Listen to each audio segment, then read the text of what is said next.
Hello, Mary warriors. Hi, my dear students. How are you guys? Hi, Shagun. Hi, Danya. Hi, Varsha. Hi, Menika. I hope you guys can see me as well as hear me. Yes, looks like it. Welcome aboard to this very important session, on-demand session. I know many of you are already following my recorded classes on YouTube, which are freely available for all of you, especially from the last year, which is called as the Pathfinder series for all the 12th standard students. If you haven't checked it out, please do that right away. So I've completed the entire syllabus, and many of you were requesting, sir, some problem solving series and the derivations which I did for electrostatics and Gauss law and the initial part of the 12th standard. You wanted the same thing for some of the most important chapters, especially magnetism and current electricity too. So here I am, guys. So let's start with the amazing power-packed session for all JEE, NEET, board students. Doesn't matter which part of the country or even outside the country you are, even if you're preparing for some other competitive exam, this session is going to be the session for you. Those of you who do not know me, that's my quick introduction. And you can too introduce yourself in case you're new to the channel and you are probably going to tell hello and say your city and do let us know what you like, what you don't like. Well, I like to eat, guys. I like to teach. I love physics. And yes, I like to travel too. So that's my quick intro, and if you want to know more about me, that's my Instagram handle out there where you can check me out. Hello, Meenakshi, hi, Nakshatra, hi, Palash, hi, Mohammed, hello. Nice to see you guys. So many new students. Let me just bring them up on the screen maybe. Okay, so that's our session going on live. Okay, my exam is on Monday. Looks like it's going to be definitely useful for your midterm for sure. Thank you for all the love from Tamil Nadu. Hi, Srinidhi. Hello Mohammed, hello Meenakshi. Many new students, thank you so much, guys. Make sure you have hit the subscribe button, and if you are already a subscriber and maybe you have been watching the recorded classes, make sure you smash the like button too out here. So shall we begin with this amazing power packed session? Have you liked, have you subscribed? And if you're not, please do that right away, and we're going to start with the first one, that is current electricity. So let me just bring it up what I'm going to do. See, guys, this is chapter 3 NCERT. So I'm going to do all the important derivations out here which are there for not just boards, JEE, NEET obviously. Then we are going to go to this chapter 4. All right, chapter 1 and 2 has been already done. Please check it out. Just few days back I had completed it. Okay, so let's start with chapter 3. I hope you guys are all ready. Okay, looks like so many of you have put up the thumbs up. Okay, let's get started then. Now the first thing is electric field and current. If you remember correctly, in electrostatics, I have clearly told that there cannot be any field inside a conductor.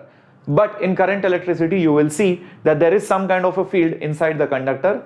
The reason for that is that the charges are not static. The charges are moving. That's the reason why there is electric field. You can say that it is not zero.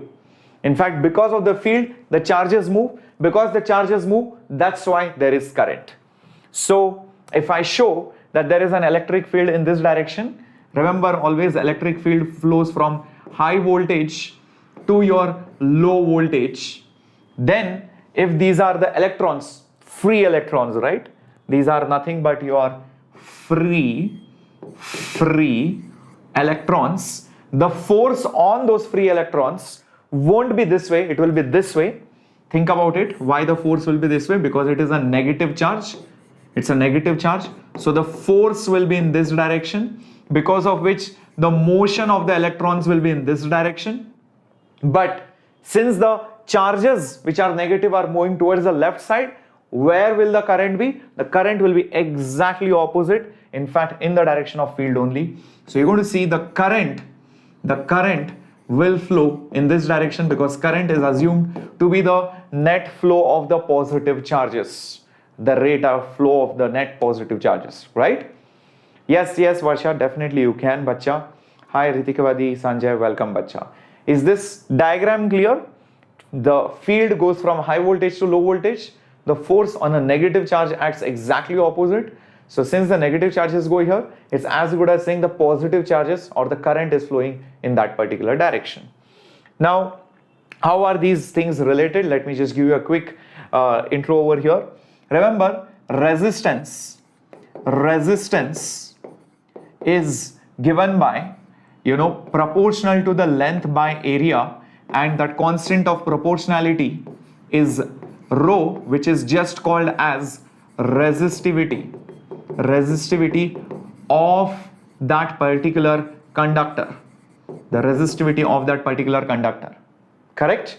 And as per our Ohm's law, we know the voltage difference. Remember, this is high voltage, this is low voltage. Obviously there is some kind of a voltage difference. This voltage difference is current into resistance. So I know I can put the value of resistance from here. So just import this value. It will be rho L divided by A. Is that clear, everybody, till this point? Everybody with me? Very good. Good evening, Creations, Ananya. Yep. Welcome. Yes, NDA aspirants too can watch it. This is for all competitive exams. JEE, NEET, NDA, doesn't matter. Olympiads, everything. Bring this L below. Bring this length below. So V by L is equal to, what is current by area? If you remember the definition of current density, you will recollect that current density is how much current flows per unit cross section. So strictly speaking, I can just put this value of I and A together, and this resistivity also I can do one thing. I can write it as 1 by conductivity. Remember, resistivity is inversely related to conductivity. More resistance, less conductance. Less resistance, more conductance. So this sigma is nothing but called as the conductivity. This is called as the conductivity, right? Now what is V by L? The voltage by the length is dV by dr. The rate of change of voltage with respect to distance is nothing but the electric field. So this is nothing but your field.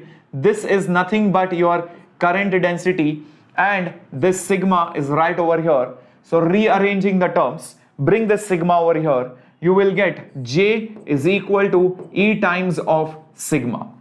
This is a very important relationship. It tells you what is the current density in terms of the field and the conductivity, or even the resistivity. You can bring sigma on the other side. Sigma on the other side, it will become resistivity. So you can also write this same expression as E is equal to rho J. It's one and the same thing, guys. It doesn't matter, because if you bring sigma over here, 1 by sigma will become the resistivity. Is this clear? Everybody with me on this? Everybody has followed through this derivation? Give me a thumbs up, then I will go on to the next derivation. So what are the key steps of this derivation? 2 steps are there. First, resistance. Second, Ohm's law. Once you get through Ohm's law, rest is just simple manipulation. Current by area is current density. V by L is nothing but the field. So this J, remember, is your current density. Current per unit area. Current density. Okay, this is what I have written this I by A as. Fair enough? Awesome. Let's move on to the next one, and that is the expression for the drift velocity. Some of you might know certain derivations, some of you might have forgotten, some of you are completely unaware. So guys, doesn't matter, watch the session, it will be definitely helpful. And yes, you need to go through the other theory parts, because the theory parts I have covered it in the Pathfinder series. Please watch that, okay? There you will get the other theories. Here I'm exclusively focusing only on derivations, okay? Because I'm expecting you guys to know the other terms. Now, in case of drift velocity, so here is what we are going to do. These electrons collide randomly, they go here and there, and slowly they start moving from one side to the other. They slowly start drifting from one side to the other. So that speed with which they slowly move, because of the electric field, because of the voltage difference, that is called as the drift velocity. So just imagine this. Just imagine this. You have a conductor over here. You have a conductor over here. There are lots and lots of charges in it. There are lots of electrons, charges, whatever you want to call them. There are these electrons, charges. Slowly they are drifting with some velocity like this. Okay.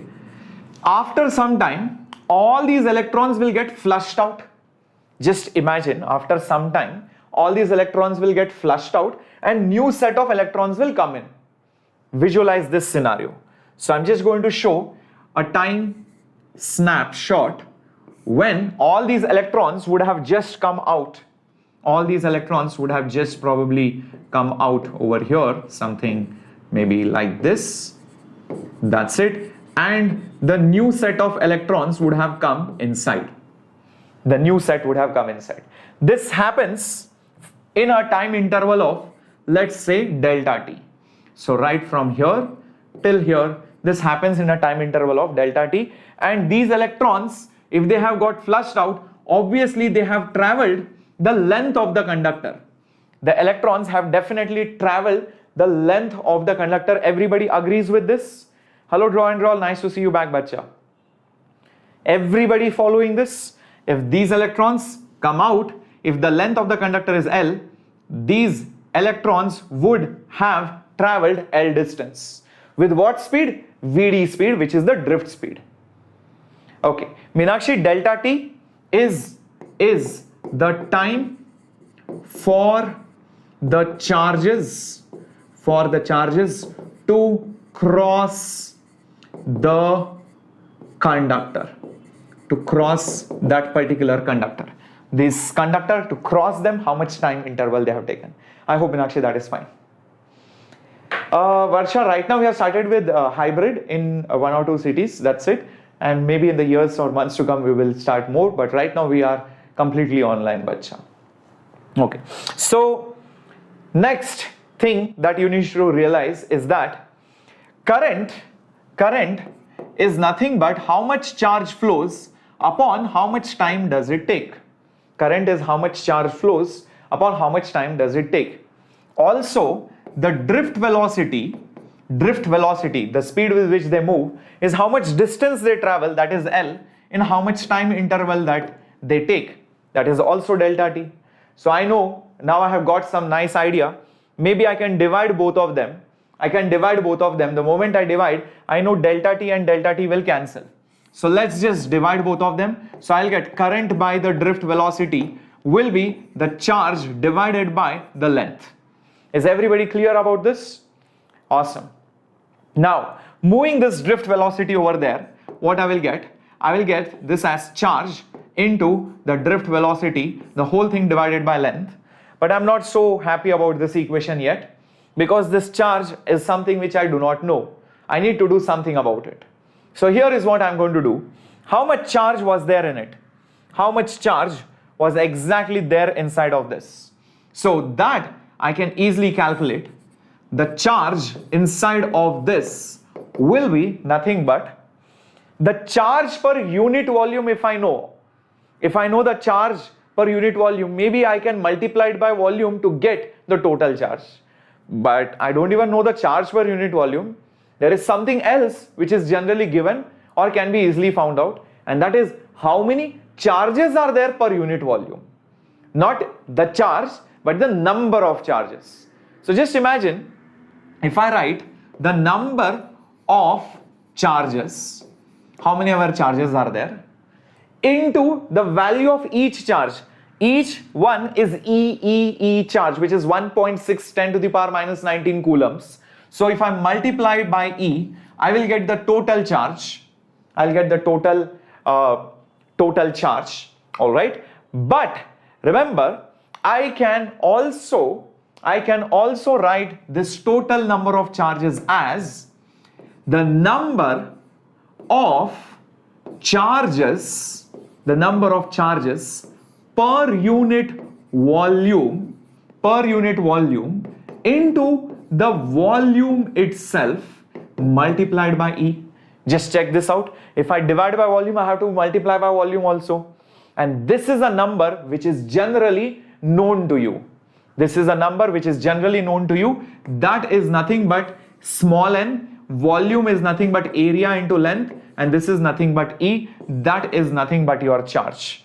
N is the number of charges which are there per unit volume. Maybe 100 charges per meter cube. Volume is obviously volume, area into length, and electron charge. So how about substituting that over here? I will get this as N A L into E. Rest of the things as it is, drift velocity as it is, length as it is. You can clearly see that the value of length from here and here just gets cancelled out. So I'm just left with current is equal to N I have Vd also, I have electron charge also, and area also. That's it, guys. That's the value of your drift velocity in terms of current. If you know the current, if you know the charge, obviously you know it. Area, if you know it, you know the number of charges per unit area, per unit volume, you can find the drift speed. Or if you know the drift speed, you can find the current. Very important relationship. Current is NVIDIA. It's the name of a graphics card company, NVIDIA. So you can remember it. Current is NVIDIA, the graphics card company. I hope this is clear. Hi Rajeshwari. Yep. So Ghost, I'll help you, bacha, in some strategy sessions that I'm going to come up in the next few days, few weeks. Don't worry, just stay tuned on the channel. Alright, Ghost Gaming? Cool. So this was another important derivation. If you have noted it down, if you have followed it through, maybe it's time that we move for the next one. Now the next one is conductivity and relaxation time. Okay, this is also very important, tricky kind of derivation. Many people skip or they do not really understand. That's why they end up skipping or just losing marks. So what happens is, whenever these electrons move, they do not move with uniform velocity. They get propelled or accelerated because of the field or the potential difference, but then they collide and then they again lose the velocity and again accelerate, again collide, lose the velocity, again start. So this keeps on happening. So just imagine this. Just imagine an electron which is there. I'm just worried about the motion in the direction of the current. The other part of the motion I'm not really bothered. Just think of it this way.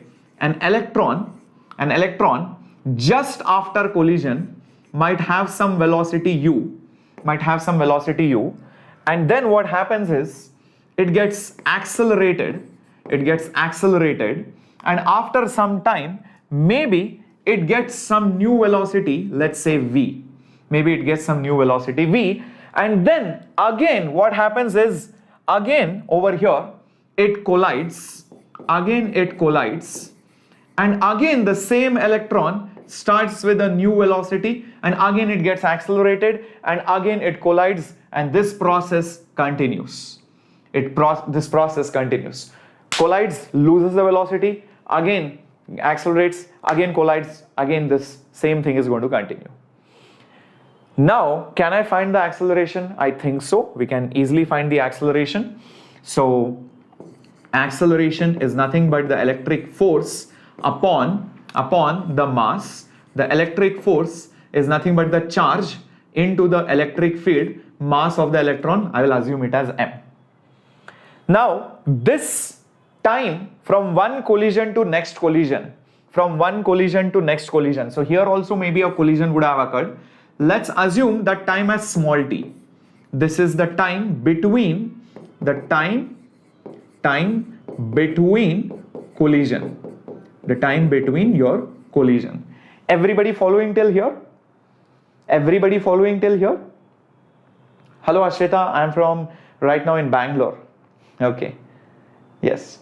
So Senthilal Thorsarella, yes, bacha, tomorrow I'm going to have a session for strategy for JEE 2023. Yes, at 7 o'clock. Okay. All right. Now, here is what we are going to do. We are going to use kinematic equation, right? I think kinematic equations are applicable. Acceleration is there, so let's use kinematic equation. So as per the kinematic equation, so using our kinematic equation, can I not say V is equal to initial velocity is nothing but u plus acceleration. Acceleration is nothing but E by m. All right. Oh, but wait a minute. This charge is actually negative. The electron charge is negative. So, I think I should put a minus sign when I put a vector symbol over here. Okay. So I should put a minus sign only because I know the charge is negative. Magnitude wise, it is nothing but E by m. I hope this is clear. And into, I'm just going to put T over here. Now this is basically an equation for any electron between your collisions. Now, if I take the average, what will happen? If I take the average, like for example, if this is for, let's say, the first electron, this will be V1 is U1 plus EM E by m into T1. For second, it will be V2 is equal to U2 minus E by m into T2. So like that, for every electron, there will be some velocity, initial velocity, and there will be some time from one collision to other collision. What if I take the average of them? What if I take the average of them? Varsha, Ashita, concentrate bacha over here. If I average them, now if I'm averaging, now the symbol for averaging, I don't know whether you know this, is basically this triangular brackets. So whenever I put a triangular brackets, it means it's average. So if I put F and the triangular brackets, it means the average of the force. If I put P and this symbol, it's average momentum. So if I put that, average velocity is equal to, final velocity is equal to average initial velocity, and this E by m is a constant, so it will not come in the average. The average of a constant is a constant, so don't even bother showing that. And over here, I think I'll just have probably this average of time. I'll tell you what, this average velocity with which it goes is in fact nothing but your drift velocity. Think about it. The average velocity with which it goes from one side to the other side is nothing but your drift velocity. So I'm just going to put this as your Vd. That's it, is equal to, okay, the average velocity with which it moves finally after getting accelerated is your drift velocity. Now here is the thing, u is nothing but the velocity after the collision. After every collision, the electron might go in random directions. So when you think carefully, for all the electrons, one electron might go here, one electron might go here, one electron might go here, another electron might go here. So all the electrons are going in different directions. That means the average velocity, not speed. Speed will be something, but velocity will be 0. So just after the collision, I would say the average velocity will be 0, guys. Just check this out. Just check this out. Everybody agreeing with this? Because after the collision, each velocity of that electron might be in different directions. So that's the reason why the average will be 0. Okay. Now this over here, minus E by m, the average interval from one time to next time, that has been called as the nothing but the relaxation time. So this is having a new symbol. This is called as nothing but your relaxation time.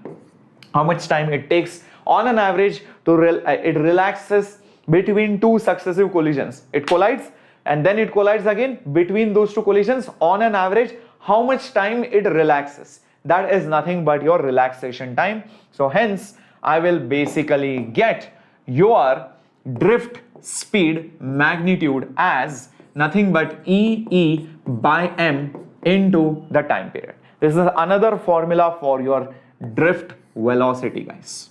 Very crucial. I hope you guys understood this. Instead of red color, we please use green color. Okay, fine, Dhanya. Sure. Definitely.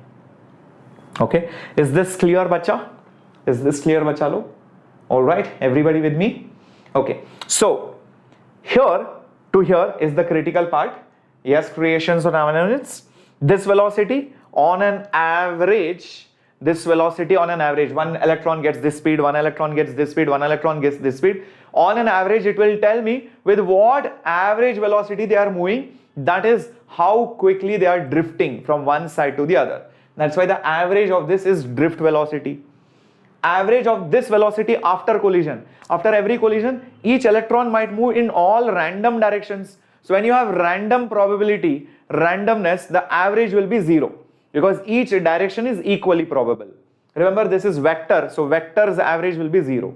And the times average from one collision to the next collision. It collides, then it is relaxing. Okay, now again it collides, and again it relaxes, again it collides. So that average interval is basically called as the relaxation time. I hope this is clear. All right, everybody. Now here is one important thing that I'm going to do. Just hold on, guys. There's one important thing as well we need to do over here. I'm going to use this equation with this equation. So from here, look what VD is, but from before, observe carefully, but from your previous slide, look over here, VD is current by NEA. VD is current by NEA. So let's use that. VD is current by NEA. And this is also equal to this entire thing. So it is nothing but EE by M into your relaxation time. So now let's play around with this. Let's see if something gets cancelled. No, nothing is getting cancelled. But current by area is remaining over here. Let me just keep it as it is. This small e into this small e is E square. And I will also have N over here. This capital E is also there. Okay, this tau is also there. And this M is also there. Okay, and area has just been kept over here. E into E, E square. N as it is. E as it is, tau as it is. Current by area is nothing but your current density. Then this E, I will just keep it over here. And then this will just become N E square tau by M. Now I'll tell you what. Look at this equation and compare it with this one.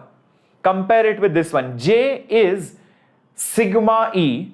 J is sigma E. So look over here. J is sigma E. So what should this value be? So comparing, guys. Comparing with what?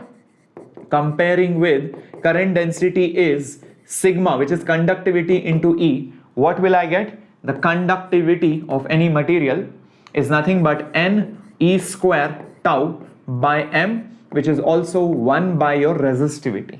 So this is also a very important formula.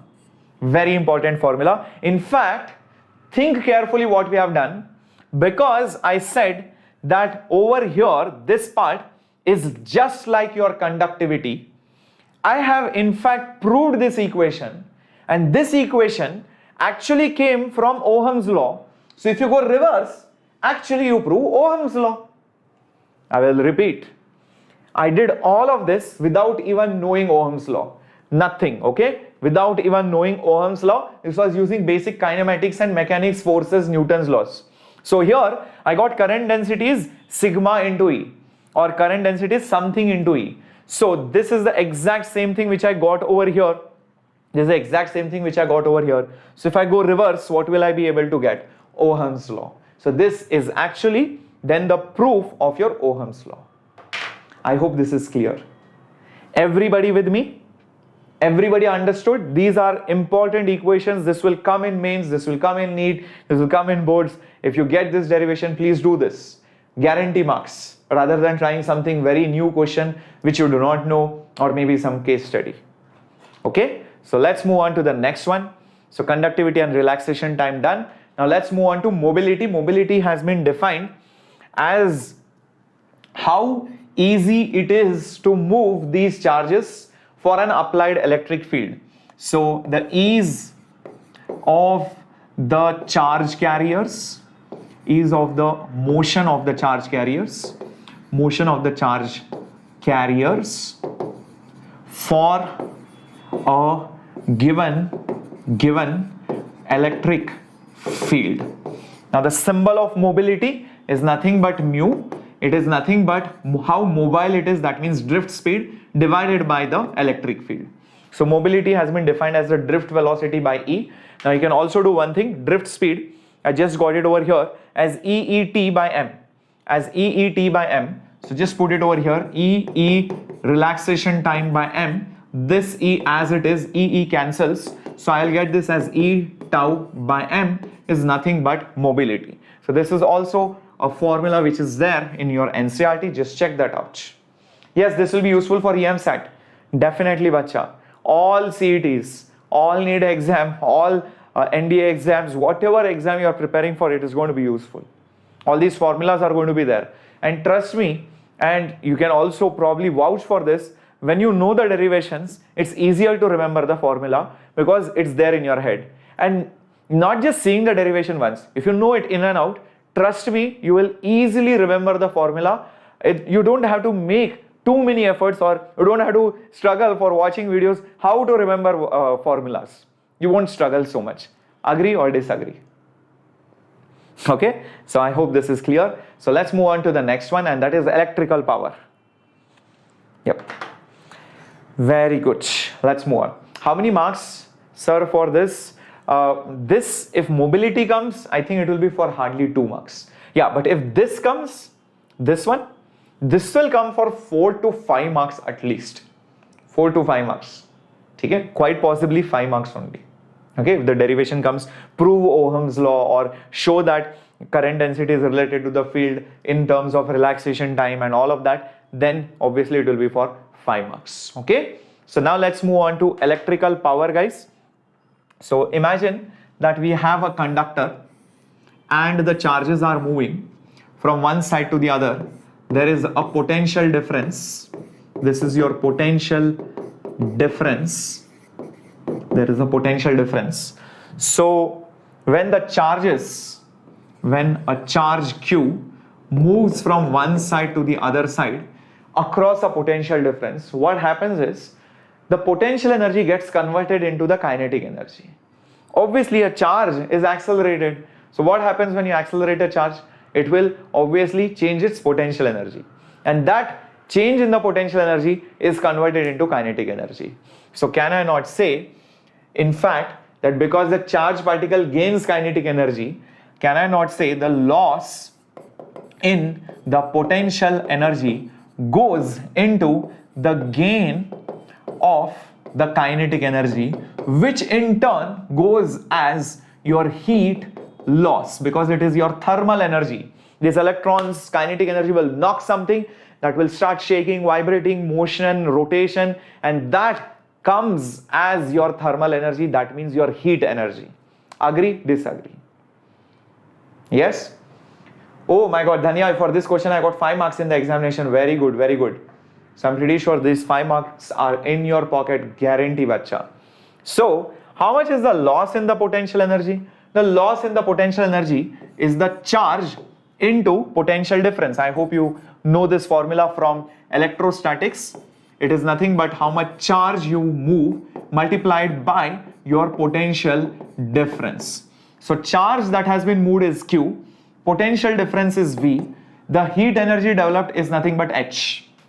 Okay, now can I not write charge as current into the time? So can I not write charge as current multiplied by time? So into V is equal to H. Now bring that time over there. So H by T will be voltage difference into current. The heat developed per unit time is nothing but the energy loss per unit time, which is power. The rate of energy is power. So this is power is equal to voltage into current. Not just this, guys, observe carefully. Because power is voltage into current, I can use Ohm's law, and instead of current I can use V by R as well, because V is IR, so I is V by R, so I'll get this as V square by R. Or you can even do this, power is equal to voltage is current into resistance into the current, so it is also equal to I squared R. So hence in general I will get power is voltage into current, which is also I squared R, which is also V squared by R. So this is the derivation of the power loss or heat loss formula. V into I squared R, V squared by R. Concept is clear. When I do sums is difficult, Abdul Malik, that means you need to start with easy problems. You need to do HC Verma, short answers, then objective one. You need to check solved examples and then watch some teachers solving these examples.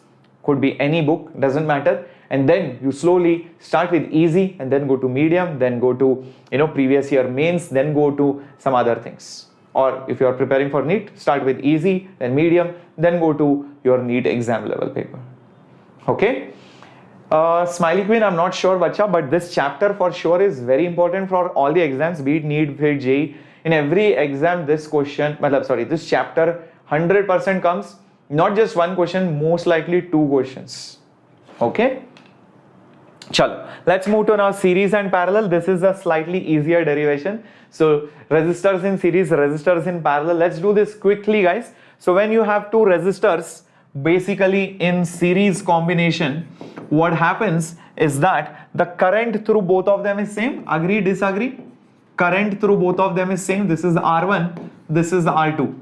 So you can also see that the voltages won't be same because the resistances could be different. But the total voltage will be voltage across 1 plus voltage across 2, and V1 is current into that resistance, and V2 is the current into that particular resistance. The total voltage which is there, I can say, is the total current, which is I, into the equivalent resistance, which is Rs. I cancels, so resistance in series is nothing but R1 plus R2. This is the proof of this, proof of your series part, guys. Okay, so for series, Rs is R1 plus R2. It comes because the total voltage is individual voltages addition and current is same. Moving on for the next one. Let's do this one. So here the current obviously gets divided as I1 and I2, but what is same across both is the voltage difference. So here I would say the current is I1 plus I2. Now if you look I1, here this voltage, the voltage across this resistor is current into that resistance. The voltage across this resistor is current into that resistance. So I can say I1 is V by R1, I2 is V by R2. Also, if I combine them as one single resistor, I can also say the total voltage is current, the total current, not I1, I2, into the equivalent resistance. So I can write current as V by nothing but RP. V cancels, so 1 by RP is 1 by R1 plus 1 by R2. You can see the derivations are very much similar, except for the fact that what is being added. Here in series, voltages add. Here in parallel, the currents add up to give you the total current. That's it, as simple as that. Abdul Malik, MTG physics for NEET? Well, kind of enough, but you also need to do previous year questions. Okay, just doing MTG will not be enough. You have to do lots and lots of previous year questions. Okay. Hello Srijit, welcome bacha. Okay. So how about this?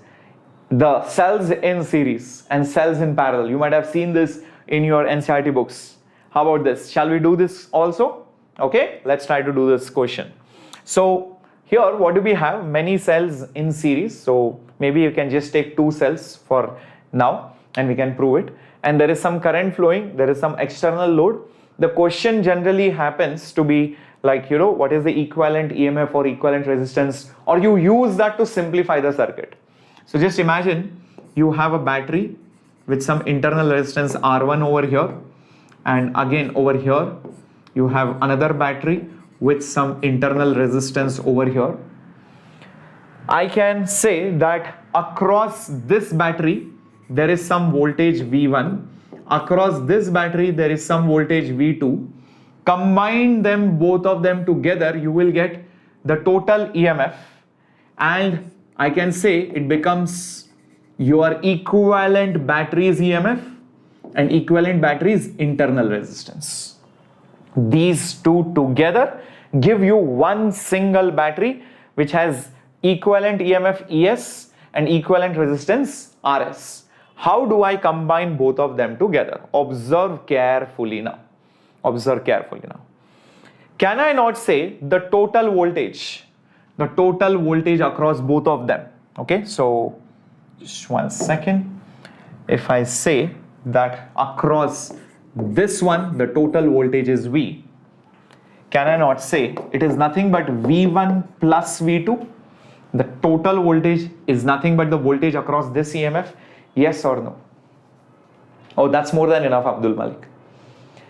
Ruchi, the temperature dependence of resistance is not exactly a proof, it's just a phenomena, it's just like a conceptual question, give reason type.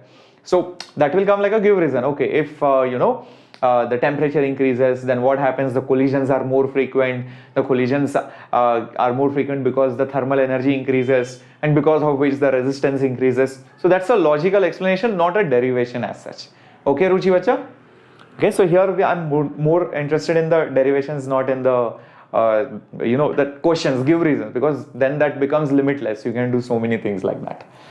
Okay, so now the total voltage is the sum of these individual voltages. Now what is this voltage equal to, and what is this V1 and V2 equal to? Well, V1 I think is nothing but, if there is some kind of a current inside of this, if there is some kind of current which is flowing inside this, we know the terminal voltage, recollect, terminal voltage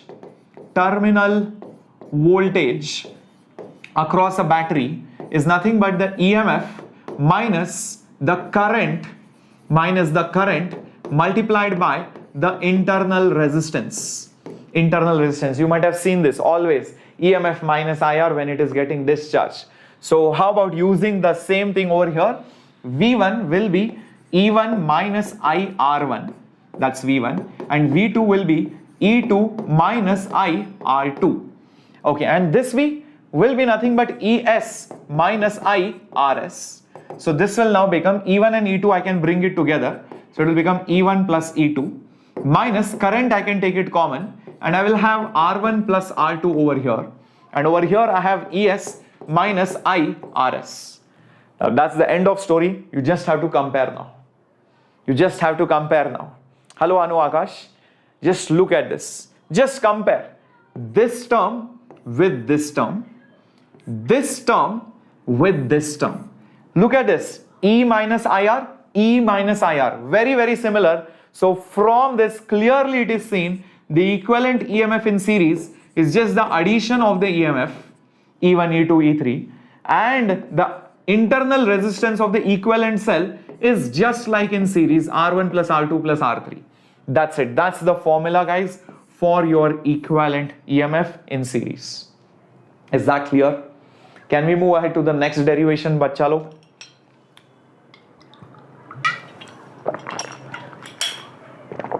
Okay, let's move then. Okay, now obviously you should expect we will do parallel now. Let's do this parallel part as well. It's not that difficult. So again, over here we have this battery E1, maybe there is some kind of internal resistance R1. This battery is E2, maybe some internal resistance, let's say R2. Okay, but in parallel what will happen? The currents won't be same. Currents will get distributed. This will have some current I1, this will have some current I2. If you combine them into one single cell, that single cell will look like this. RP is the equivalent resistance, EP is the equivalent EMF, and the total voltage is the same. But the current, very, very important, guys, very crucial, this current I is going to behave as if both the currents are together. So can I not say I is equal to I1 plus I2? Just simple Kirchhoff's current law, the currents merge at that junction. Pupti Sari, yes, you are very late, bacha. Captain नाम Marvel से inspiration मिला क्या? पता नहीं यार, हो गया. I don't even remember how I got the name, the captain. It just happened. I didn't think of it, I didn't plan, it just happened. I think I used to talk about aeroplanes or ships and all of that, and slowly people started calling me captain, so I thought okay, fine. So for JEE and MSAT, NCERT and HC Verma is more than enough. JEE and MSAT, HC Verma, NCERT, no, it's not more than enough, you need to do PYQs, bacha.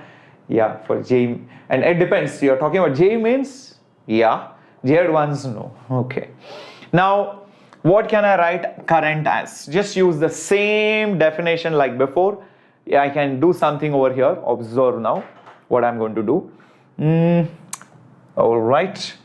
In general, your terminal voltage is E minus IR. So, I can say V, or rather E minus V is equal to IR. I is equal to E minus V by R. Interesting. I can write current as E minus V by R. So let's use that over here and see what do we get. So I1 will be E1 minus V by R1. That's I1. And I2 will be E2 minus V by R2. Great. I'll take E1 by R1 and E2 by R2 together. So E1 by R1 plus E2 by R2, I'll take it together. Minus V is common. And I have 1 by R1 plus 1 by R2. Great. So that is equal to the current. Bring these people over here. Or I can just say, okay, and bring I over there. Cool. So this will become V into 1 by R1 plus 1 by R2 is equal to E1 by R1 plus E2 by R2 minus I. Divide it over here. So V will be equal to E1 by R1 plus E2 by R2 whole thing upon 1 by R1 plus 1 by R2 minus this current divided by this whole thing over here again. So 1 by R1 plus 1 by R2. Now I'll be like, okay sir, why did you do it like this? Why did you do it like this? I'll tell you why. See over here, compare this equation with this equation. This equation with this equation. V is E minus IR. E minus IR. So if you compare them, you will understand that this term is similar to this term. So from this I will get the equivalent EMF in parallel is E1 by R1 plus E2 by R2 by 1 by R1 plus 1 by R2. So that is one of the formulas. That is one of the formulas. Also notice one more thing. This R is 1 upon this. 1 upon this. This R is 1 upon this. Everybody agrees? Just compare. So let's see what do I get then. So I will get basically, over here R is equal to 1 upon R1 plus 1 upon R2. Just flip it guys, or just take this here and bring this over here. You will see this is 1 by R1 plus 1 by R2 is equal to 1 by R. Oh, that means the equivalent resistance in parallel is just like your parallel circuits, 1 by R1 plus 1 by R2. So that brings you to the final formula. That's it. So that's what I have done, guys. Is that clear, guys? So I have compared this with this over here. Just compare.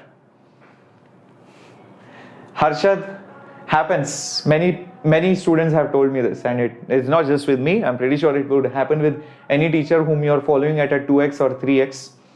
And I'm so happy that you are able to understand my lectures at 2x. That's good. That's good. Great. Usually students are like, not to me, but in general, sir, please slow sir, I'm not able to understand sir, you are very fast sir, my brain is thinking at half the speed you are talking sir. But it's good that you are watching it at 2x speed. No problem. Okay.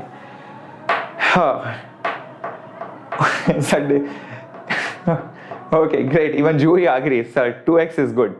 Okay guys, but I'm not going to talk very fast, because then some students will be like, sir, I watched your lecture at 0.25x or 0.5x speed, sir, because you're talking so fast, I couldn't understand anything. So I'm just maintaining the averages, law of averages, guys, always. All right. All teachers we are seeing in 2x. Okay, no problem. It always saves your time. But yeah, live lectures, the fun is only different. And it's sometimes good to watch the live lectures also. You know? Okay, let's come to Wheatstone's bridge now. Yeah, Wheatstone's bridge, what say? Let's go to the Wheatstone's bridge. Okay. So in Wheatstone's bridge, what happens is that your current gets distributed, but it does not flow through this middle thing. This G is Gadha, donkey, it could be anything, monkey, donkey, anything. This device will not allow any kind of current. So whatever current comes in over here will get divided as I1 and I2. This will have no current, so this same current just goes as it is, and this current goes as it is as I2, and this galvanometer, that's it, no current. No current. Okay, so I can say that when Wheatstone's bridge is balanced, then I can say that there is no current in your galvanometer. So there is a peculiar ratio. We can do that now very easily using your Kirchhoff's voltage law. So let's say I start from here, go like this and come back over here, use KVL, use Kirchhoff's voltage law for what parts? R, G, P. From R you go to galvanometer and then you come to P. Okay, so this is what I've done. R, G and P. So here there is a voltage drop of minus I2 R, and galvanometer there is no current, so no voltage drop at all. And here I'm going against the current, so I should put a plus sign. It will be I1 into P is equal to 0. Bring these people over there, so it will become I1P is equal to I2R. So dividing, I'll get I1 by I2.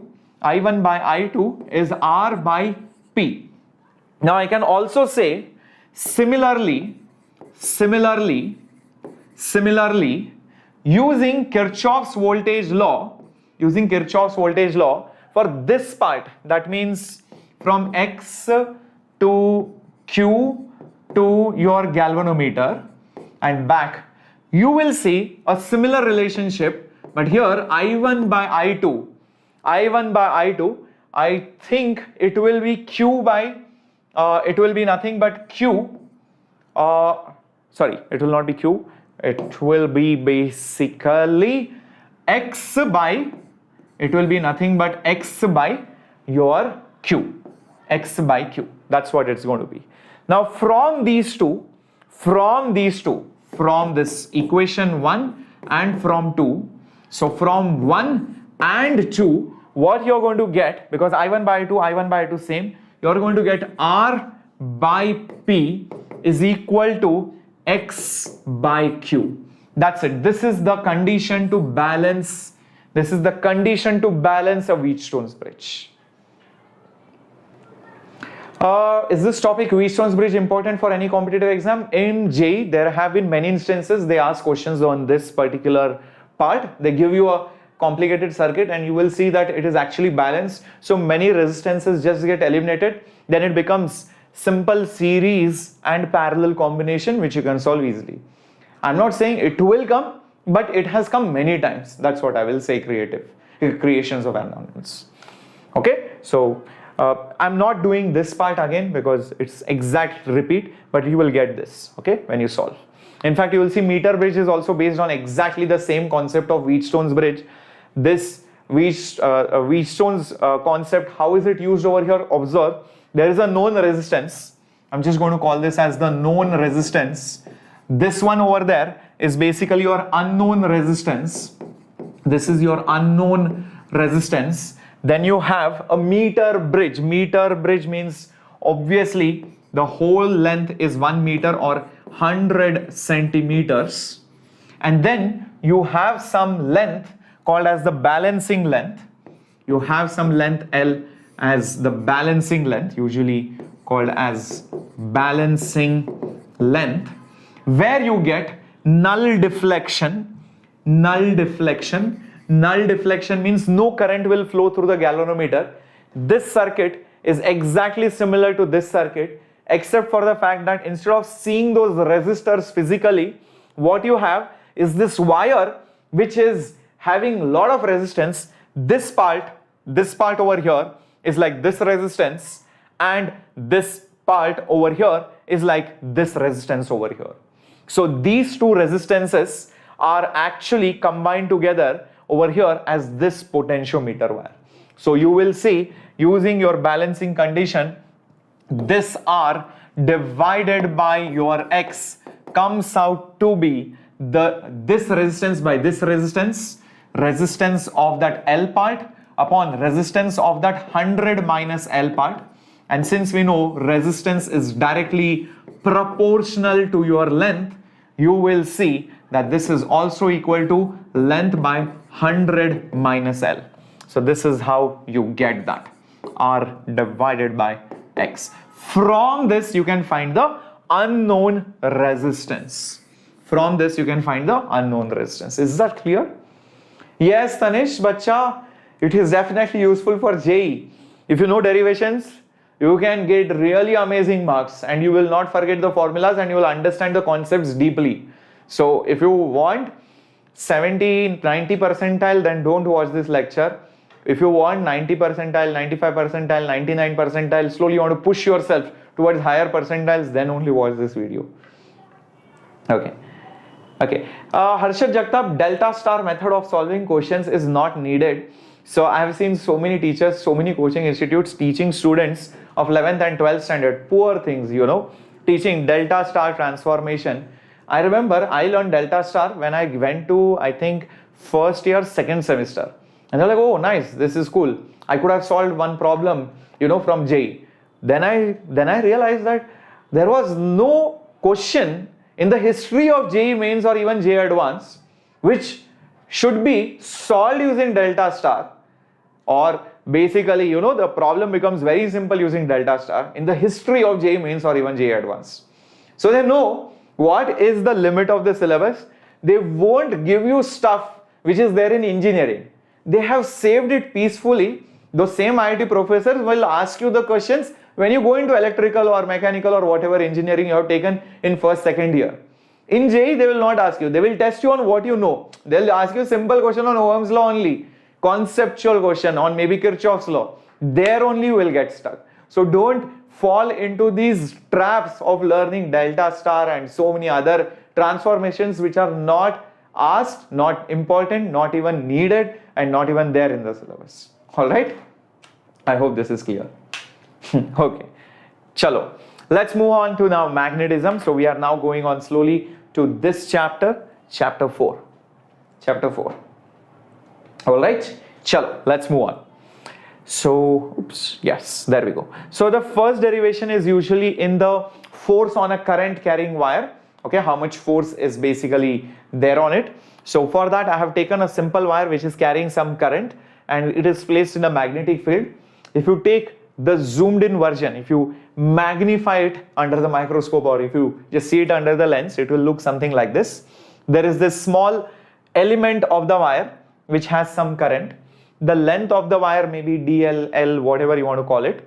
The electrons or the charges are moving with VD, drift velocity. There is magnetic field also over there. If a charged particle experiences magnetic force while in motion, even current carrying wire has moving charges, so hence that should also experience force. I hope this is clear. So here is the thing. A moving charge experiences a force like this, Q into V cross B. So same way, if this charge is nothing but your electron, this velocity will become your drift speed.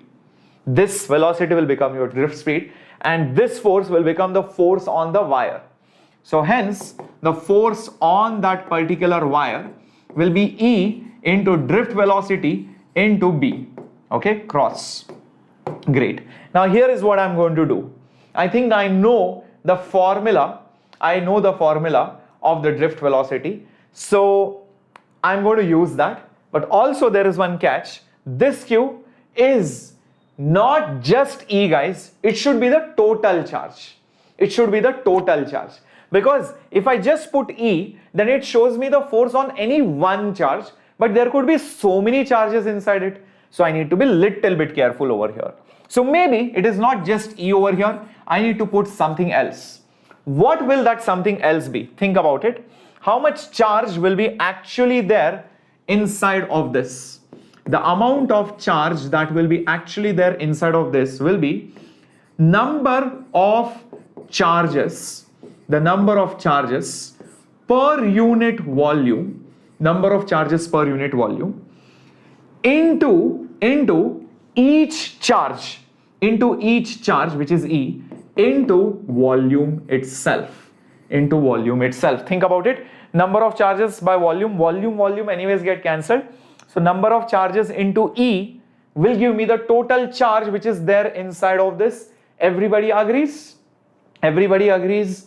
Nandini, galvanometer to voltmeter, ammeter, that is not exactly a derivation, bacha, but still, okay, if you want to understand the concept, okay, I'll tell you what you can do. Just 1 second. In this channel itself, so what you do, okay, I'll tell you what you should do to understand the concept. Just search for voltmeter or something like that. Okay, so you see this galvanometer, ammeter and voltmeter.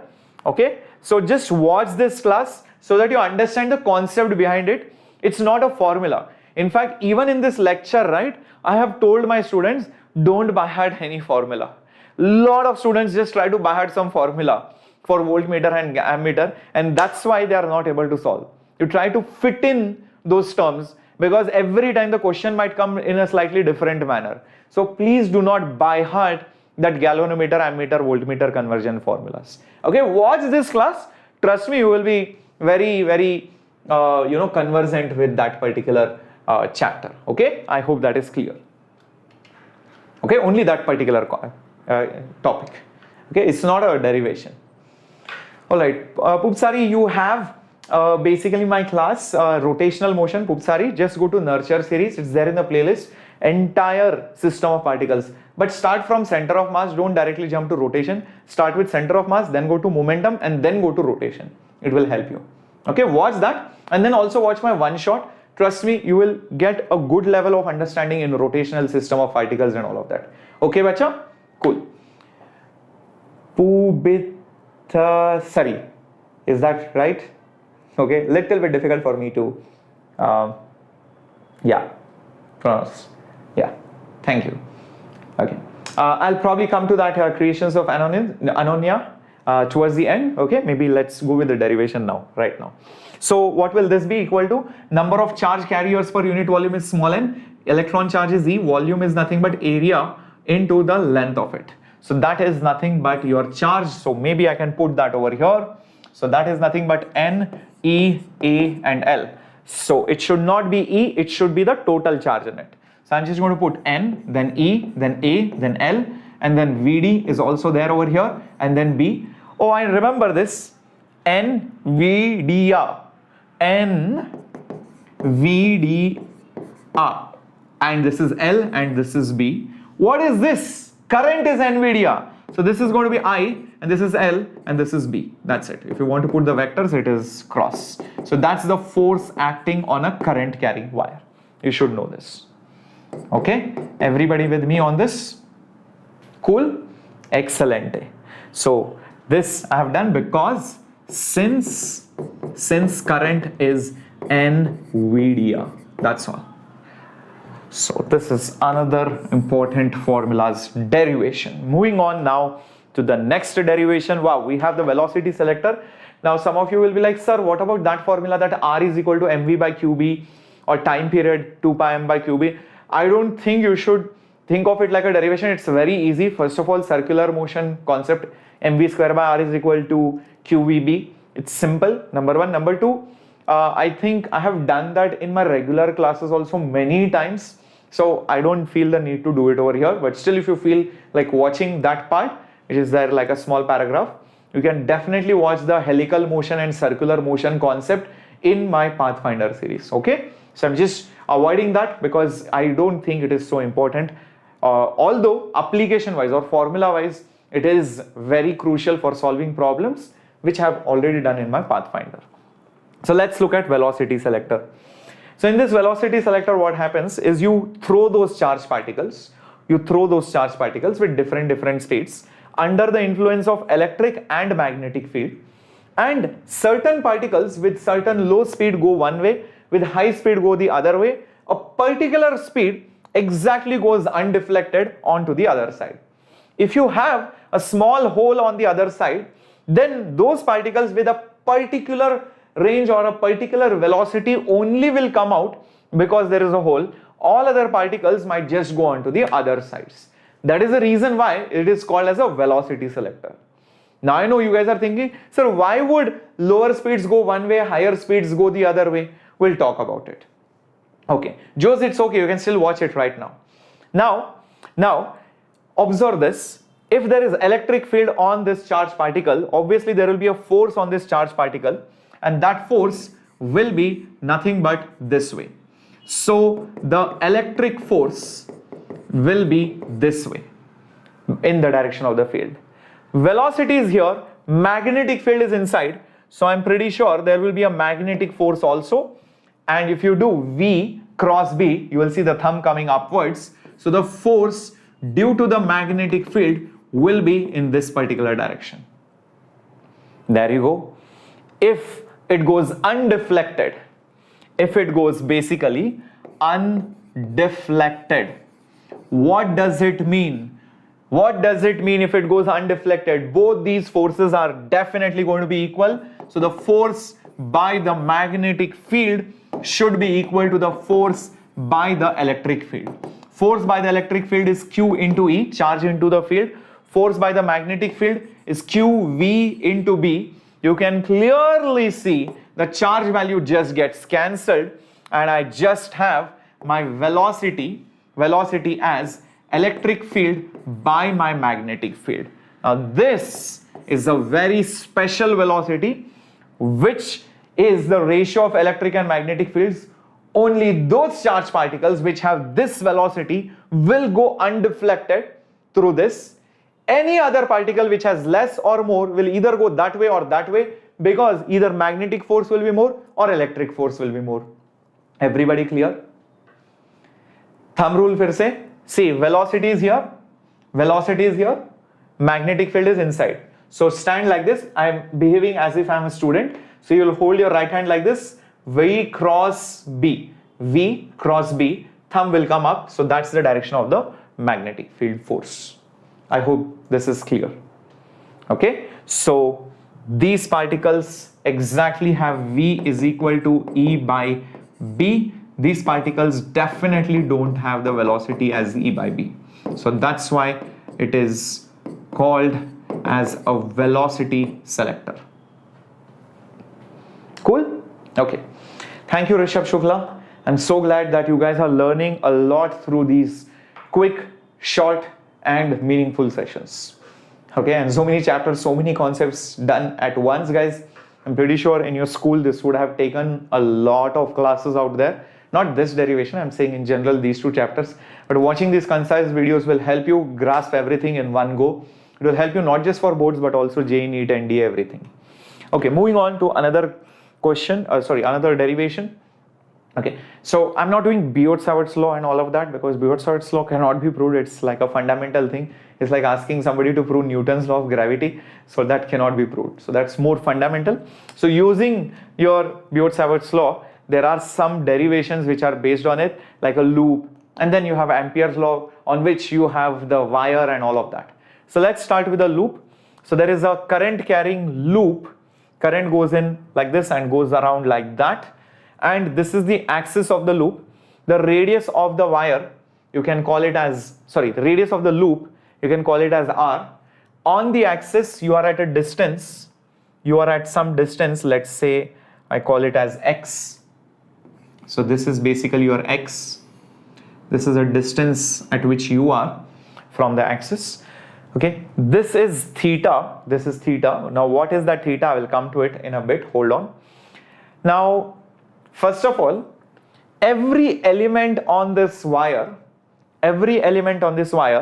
will create a magnetic field at this point, and the total vector sum of this is what I need to find.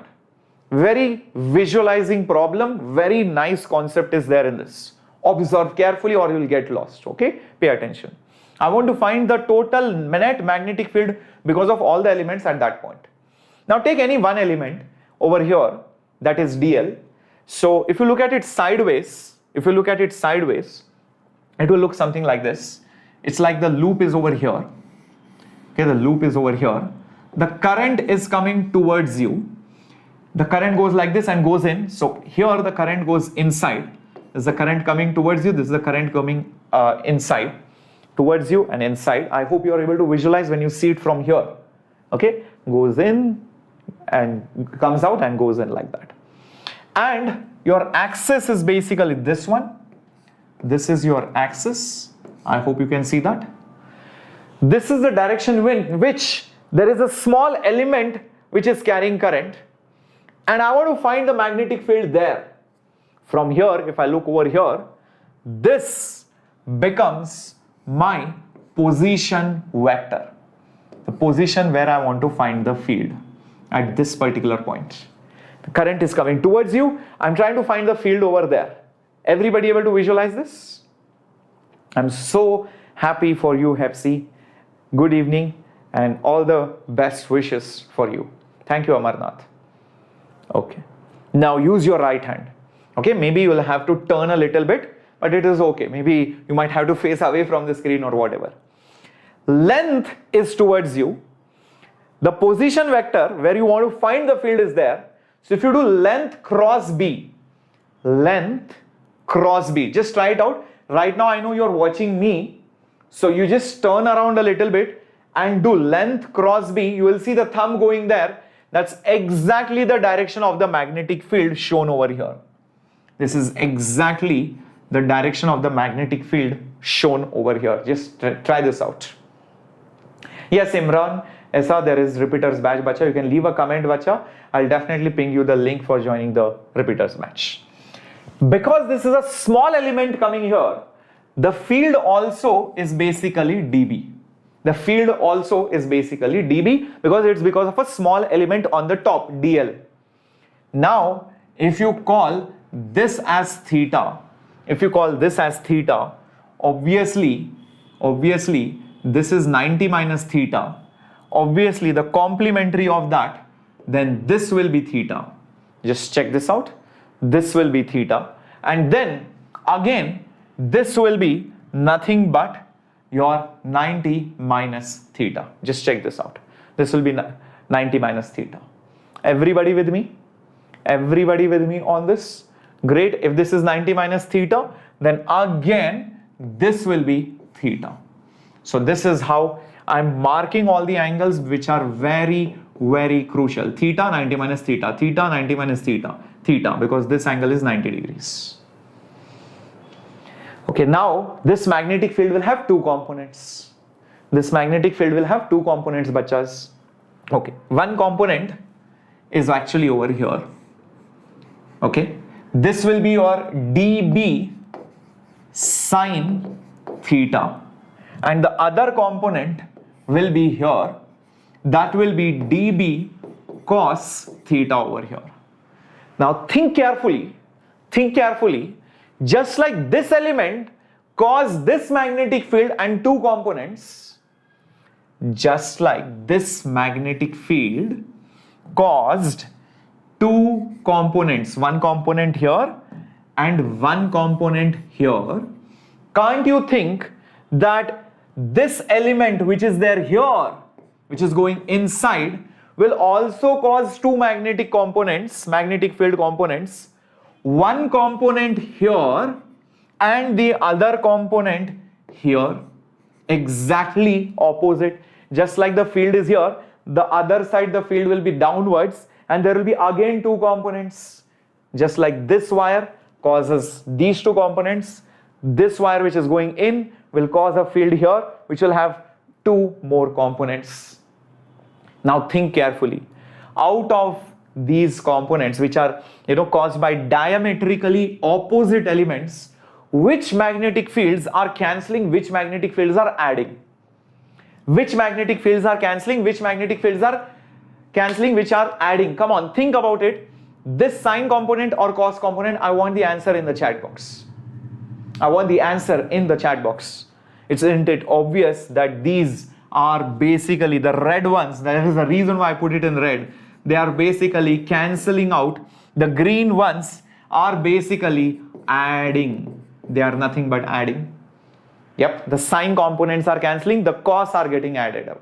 So that's it. So now I know that one thing is for sure, the small magnetic field using Biot-Savart's law is mu naught by 4 pi I into dl cross r. Remember, dl was here, this element like this, r was there. I'm looking at that point on the axis there. So dl cross r, the angle between dl and r is 90 degrees. So I dl r sine 90, very important, divided by r cube. This is using your Biot-Savart's law. Biot-Savart's law. You can see RR gets cancelled, so dB will be mu naught by 4 pi I dl by r square. Now I don't want dB, I want only the dB cos, because that is what is going to give me the net field. The net field will be integration of dB cos theta. So integration of dB is mu naught by 4 pi. I have r square, and I have dl. Cos theta, you can see cos theta. What is cos theta? From here only you can see. This is basically your radius adjacent by hypotenuse. So adjacent by hypotenuse. So this should be r by small r. Many people are constants, just throw them outside the integral. So mu naught by 4 pi. Current is a constant. R square into r is r cube, and even r is going to just come out, and I'll just have integration of dl. Integration of dl is only going to remain, and that's it, guys, nothing else. So think about it. If I add all the add all the elements, dl everywhere through the loop, I'll get the total circumference, nothing else. So this is just going to be, maybe I'll just put it up over here, then I'll go on that side. So this will be mu naught I r by 4 pi r cube. Okay, I'll do something with r cube also. Integral of dl is nothing but 2 pi the radius. Great, you can clearly see this 2 pi cancels with this 4 pi, it becomes 2. Also notice this small r over here, is nothing but the hypotenuse. So it is root of r square plus x square, or r square plus x square raised to half. So in the next step, what I'm going to write is the magnetic field is mu naught I r divided by 2 r cube, that means r square plus x square raised to half raised to 3, that means raised to 3 by 2. That's all. R is r square plus x square raised to half, so raised to 3, so that's why 3 by 2. I think that should be the final outcome.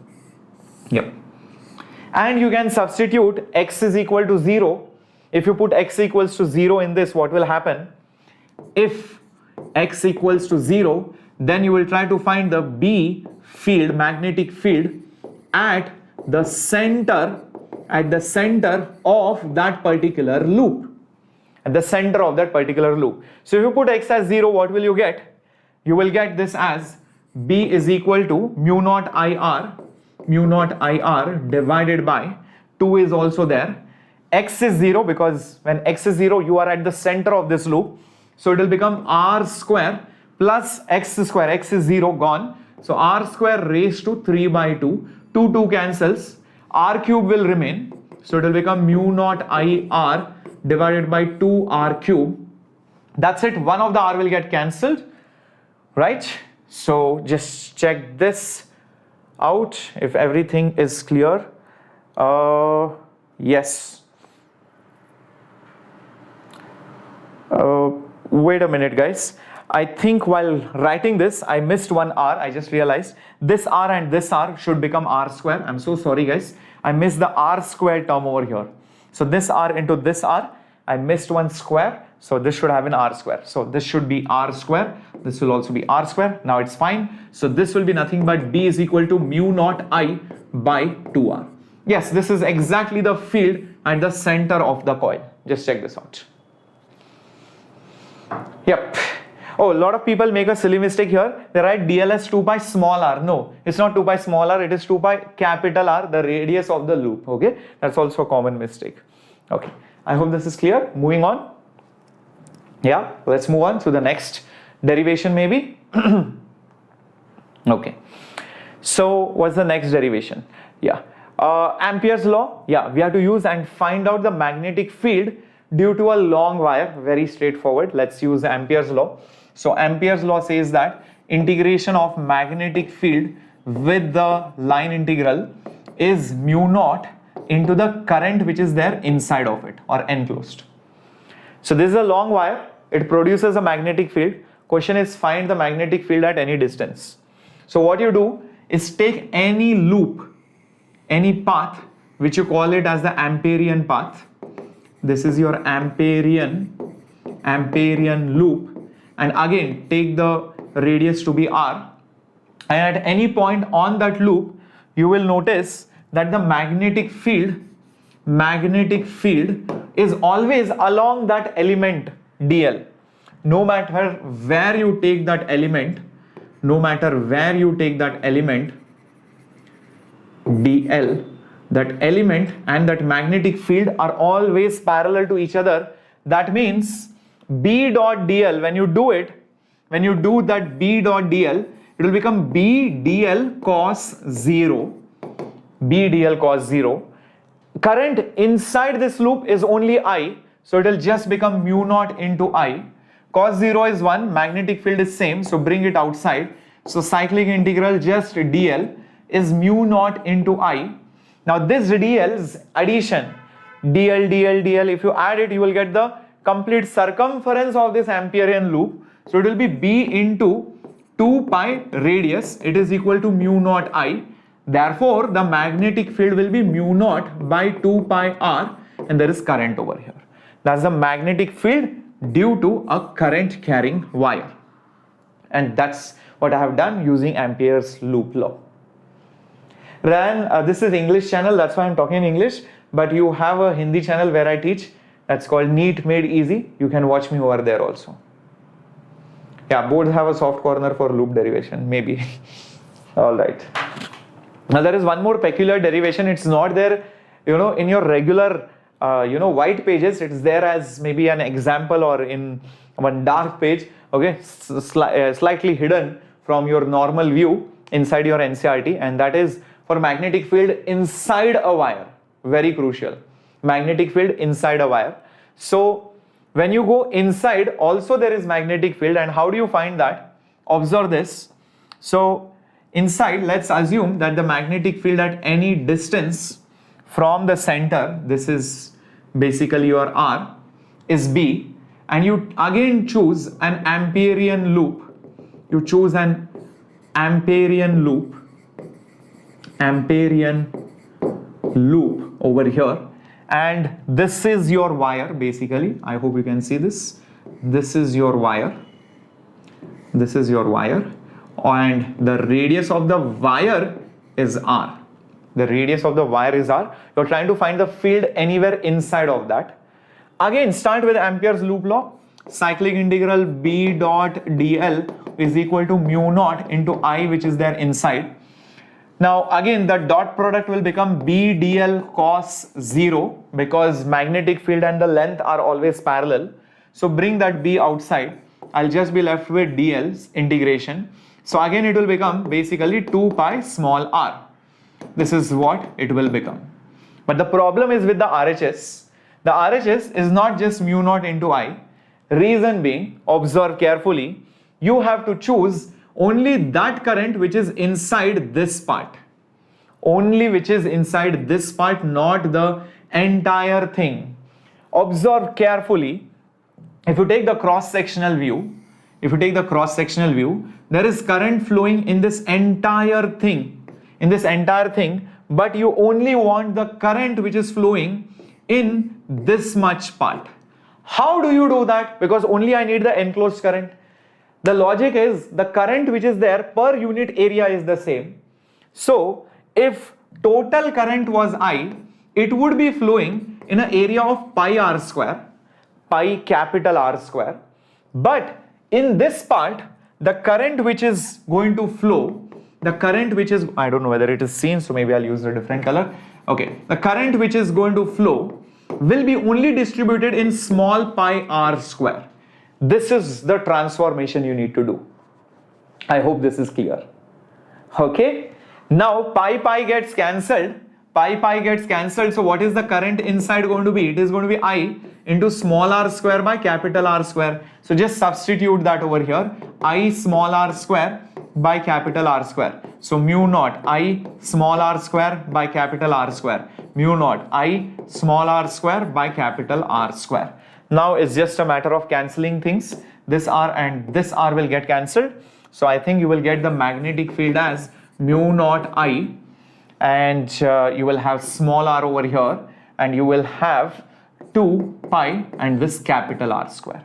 So this is the formula when you are inside. The main difference is that when you are outside, then the magnetic field is inversely proportional to R when you are outside. R is below. And when you are inside, then the magnetic field is directly proportional to R. That is the change. That's all. Exactly. So this transformation is very, very crucial, guys, whatever I did over here. Okay, if you do not know this transformation, you will make a lot of mistakes. Here the current per unit area is the same. That's all you need to do. Okay, moving on to the next derivation, and that is solenoid. And for solenoid and toroid, it is very simple. The solenoid, what happens is inside you will see that this B is nothing but uniform. There is uniform magnetic field inside, but outside there is negligible magnetic field because the field lines just distribute everywhere. So there is negligible magnetic field. So usually the Amperian loop that you take looks somewhat like this. Looks somewhat like this. You go here, then you go here, then you go here, and then you go here. And when you apply your Ampere's law, which is B dot dl is mu naught into I inside, this integration, which is the complete loop integration, you can break it into parts. You can break it into parts. Let's say this is first part, this is second part, this is third part, this is fourth part. So I can say integral B dl for the first part plus integral B dl for the second part plus integral B dl for the third part plus integral B dl for the fourth part is equal to mu naught into I enclosed. Now what happens is, only in the first part you will see magnetic field and my length are in the same direction. So basically what happens is, because they are in the same direction, only in the first part I will say it is integration B dl cos 0.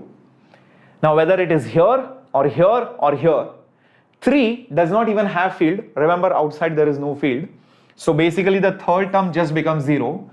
The second and the fourth term, the magnetic field and the length are both perpendicular. So when you take the dot product, it will anyways become 0. When you take the dot product, magnetic field is like this, length is here or here, so they are perpendicular. So dot product of perpendicular vectors is 0. That's it. So this is mu naught into the enclosed or inside current. Great. Now B is constant, so just bring that outside. Remember, this B is uniform, so bring this outside, and I'll just have integration of dl is mu naught into the current which is trapped inside. Okay, now here is the catch. Observe this carefully. There are some windings over here. There are some windings. Each winding will carry some current. Each winding will carry some current. So how much current is inside? How much current is inside? It's basically the number of your windings, which are there, into each winding will carry I amount of current. How many windings are there? Into the current of each winding.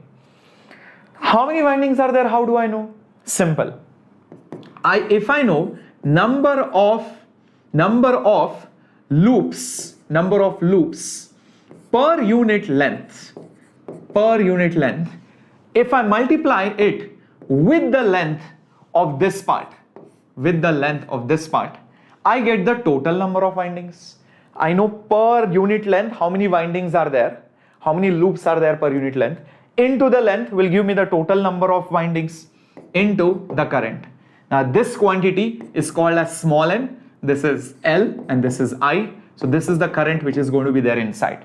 So just put n times L times of I as it is over here.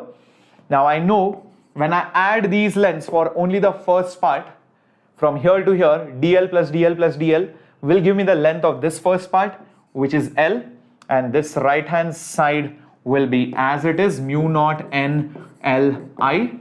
Clearly L cancels, so I'm just left with B is equal to mu naught number of turns per unit length into the current. This is the formula, guys. Check this out. Everybody with me on this? Okay, so this is how you derive it for the solenoid. You should know what transformation I have done over here. So the total current was total windings into current. Here the windings will be how many windings are there per unit length into the length. That's it. So this quantity is called small n, length is L, I is I. L anyways gets cancelled. Now for toroid, you don't need to do special derivation. If you take a solenoid and bend it and connect the ends, it becomes a toroid. So whatever formula is there for solenoid is also applicable for toroid. So even for toroid, the magnetic field is mu naught, okay, small n into I. As simple as that. This n is how many turns are there per unit length. How many turns are there per unit length? So you can write this n as total turns into the total length of this tube, which is nothing but 2 pi into r, where r is basically this radius. How many turns are there per unit length? So this is how it is. So if you take a solenoid and just connect the ends, it becomes a toroid. So the formula will not change, it's the same, just that this n can be written down as total turns into the length of the tube. As simple as that. Okay, last few derivations coming up on your screen, guys. Let's do this. Okay, come on, do not lose your josh, do not lose your energy. Last few derivations. Are you guys ready?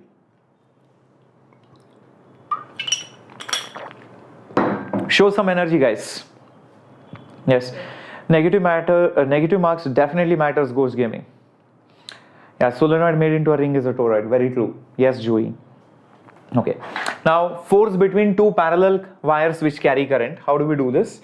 Well, each wire will produce a magnetic field. The field will apply a force on the other wire. So let's say I calculate what is the field by wire 1 on 2. That will be B1. It will be mu naught I1, because field by wire 1, by 2 pi into the distance between them. Let's say I'm just saying the distance between them is d. So it will be 2 pi into r. Here r is nothing but d. This is the field which is created by any wire at some point. Now because this field is cutting through this wire, it will apply a force on it. So the force on 2 due to the field of 1 will be given by current into length into your magnetic field of the 1. IL cross B. I just gave you that formula some time back. So just substitute it over here. So mu naught I1 by 2 pi d, and over here as it is you will have I2 into length. Bring this length below, so this will become force per unit length is mu naught I1 I2 divided by 2 pi d. Now this is also very crucial formula. The force of interaction between two parallel wires is mu naught I1 I2 by 2 pi d, but this is force per unit length. Please bear that in mind. This is the force which acts per unit length of the wire. In fact, this is how the unit of ampere has been defined, because you know the unit of force, you know the unit of length. So length is also known. Mu naught by 2 pi is nothing but 10 to the power, mu naught by 4 pi is 10 to the power minus 7. From this, that current has been defined as 1 ampere. Okay, so that's how it is. Cool. So very straightforward derivation. One thing you should know over here is that if the wires are basically parallel, that means in the same direction, then they will not repel, then they will basically attract each other. Whereas if you have one wire here and the other wire here, opposites here will basically repel each other. That's something which you should know. Moving on now to the torque experienced. Let's go to this torque experienced by a loop which is placed in a magnetic field. Very straightforward, guys. Again, observe this carefully. There is a coil over here. Let's say the side length over here is, let's say, A. This side length is, let's say, L. There is some current which is flowing in this, which I call it as I, placed in some external field, which is like this B. So if you look at it from this point or this angle, if you look at it from this point, okay, so what you want to see is this loop is just flat over here, okay, and there is this external field this way, okay, and there is current flowing like in this way, like this. So its current is going like this, and like this.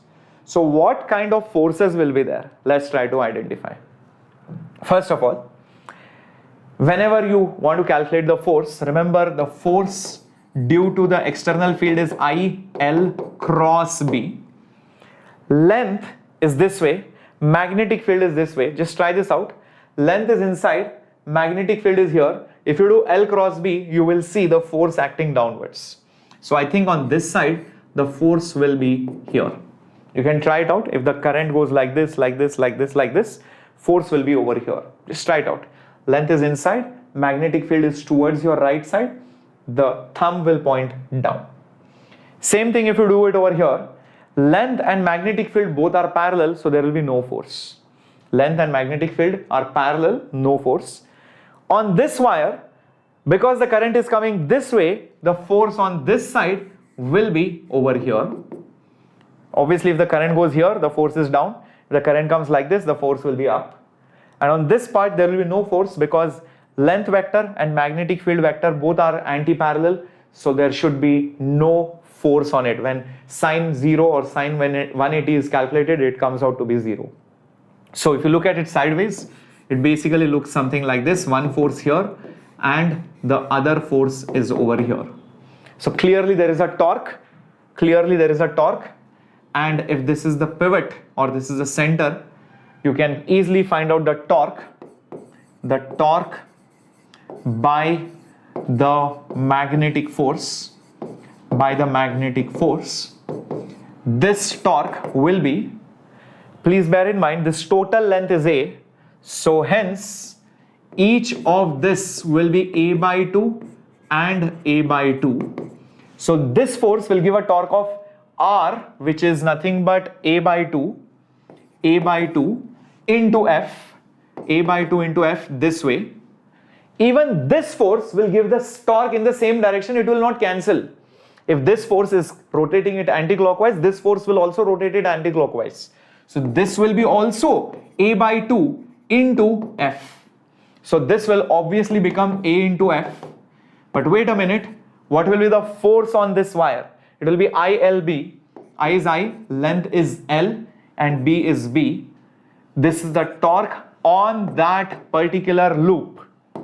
This is a torque on the loop. What if there are n turns? Think about it. So for n number of turns, each turn will experience the same torque. So can I not say the total torque will be number of turns into tau 1? That means it will be nothing but NAIL. Wow, nailed it. Nail B. Interesting. Now I'll do one thing, guys. A into L is nothing but the area of that loop. So why not write it as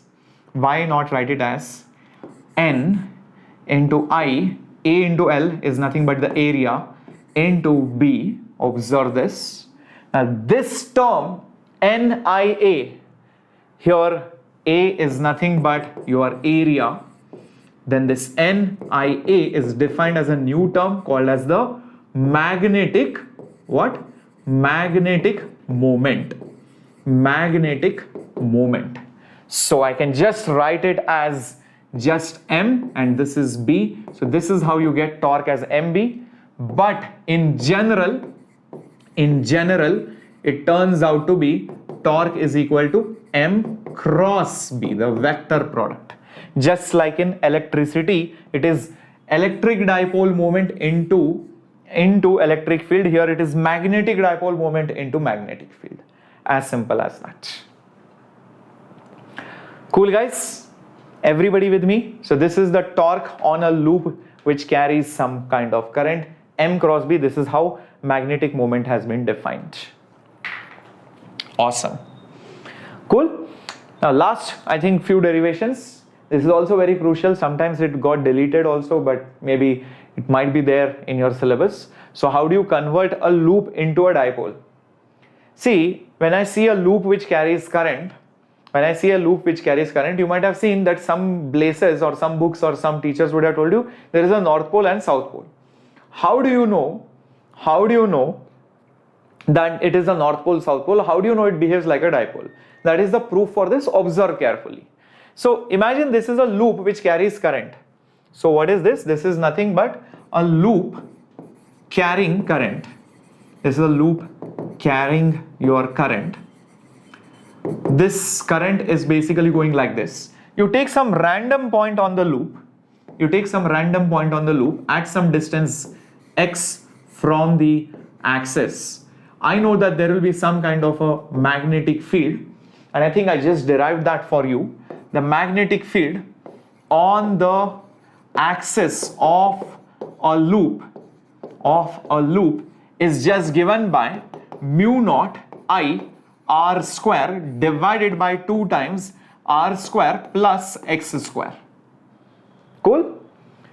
This is the formula which I just derived some time back. What if that point is really far away? Let's make some approximations and I want you to compare this, that's all. If P is really far from the center, that means the value of x is much larger than the radius of the loop.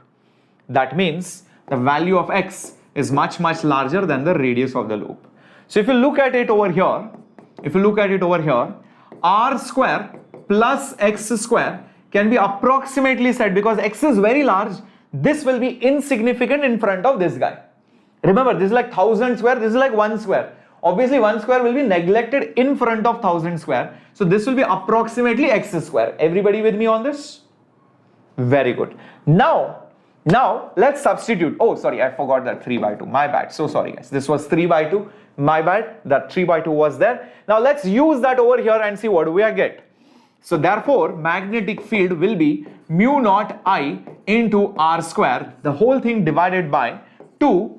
R square plus x square is nothing but nearly x square. The whole thing raised to 3 by 2.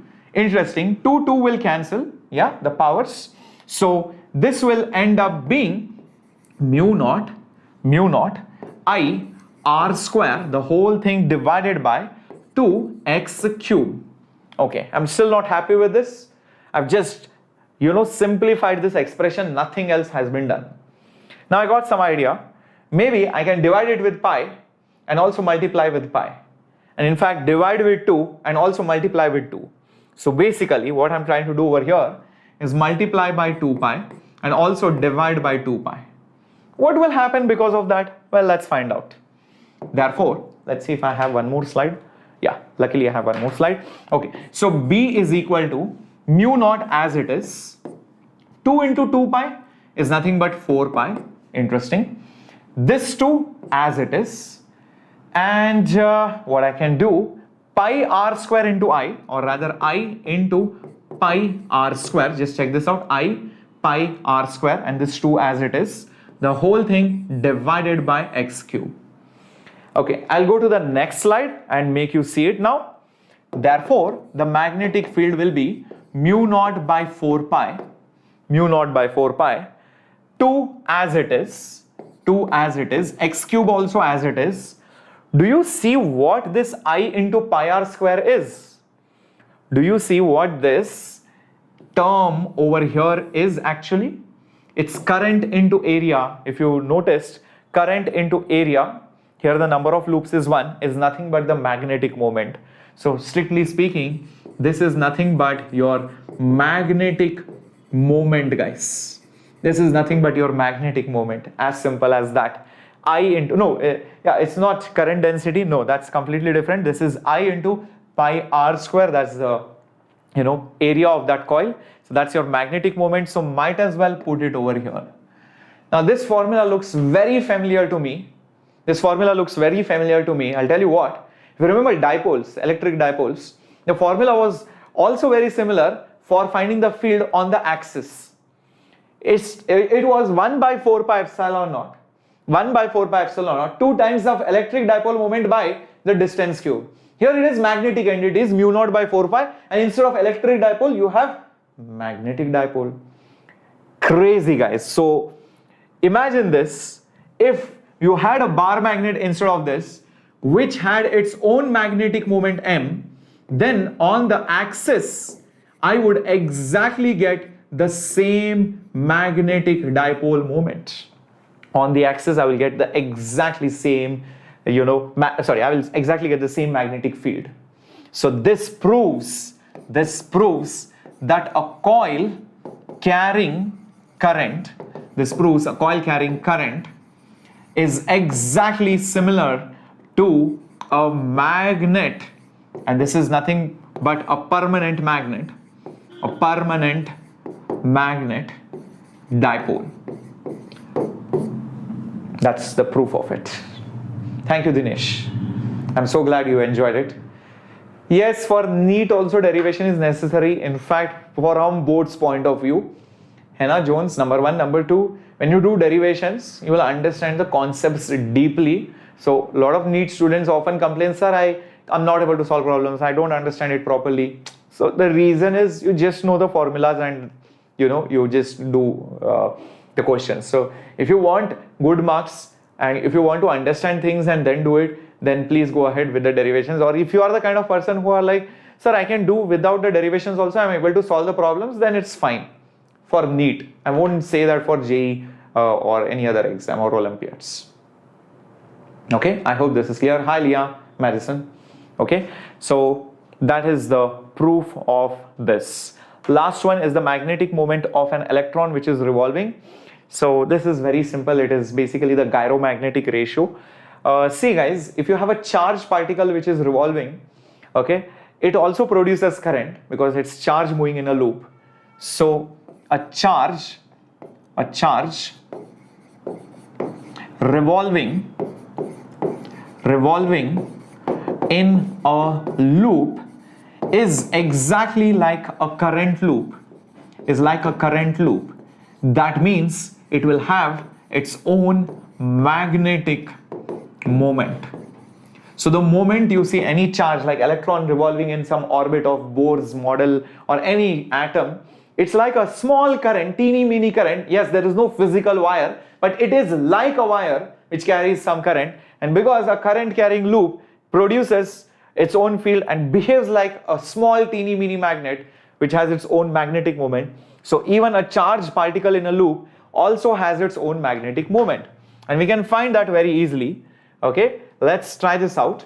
First of all, what is the current because of this? Current is nothing but how much charge which flows in particular one time period. In one time period, the charge which flows is Q, and the time period is nothing but 2 pi r by V. This is standard.